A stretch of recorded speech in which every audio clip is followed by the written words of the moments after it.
Ever since the 1920s, doctors have been injecting arthritis patients with gold. Evidently, gold-based medicines have been in use for thousands of years, and remarkably are still in clinical use as so-called disease-modifying anti-rheumatic drugs, meaning they can slow the progression of rheumatoid arthritis. Unfortunately, such drugs can be toxic, even fatal, causing conditions such as gold lung, a gold-induced lung disease. Although its use can be limited by the incidence of serious toxicity, injectable gold has been shown to be beneficial. But maybe, some researchers suspected, some of that benefit is the sesame oil that's injected, which is used as a liquid carrier for the gold.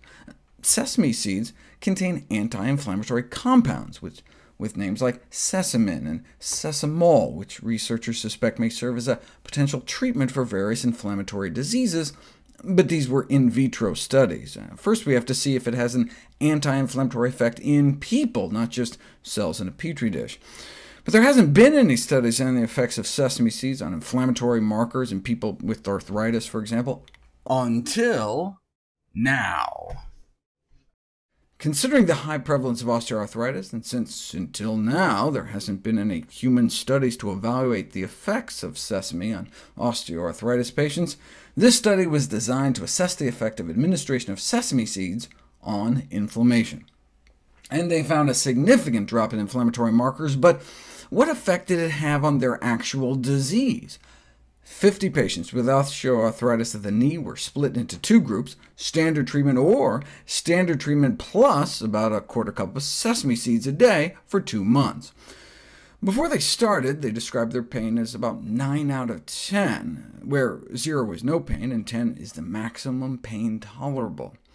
After 2 months, the control group felt a little better, pain down to 7, but the sesame group dropped down to 3.5, significantly lower than the control group. The researchers conclude that sesame appeared to have a positive effect improving clinical signs and symptoms in patients with knee osteoarthritis.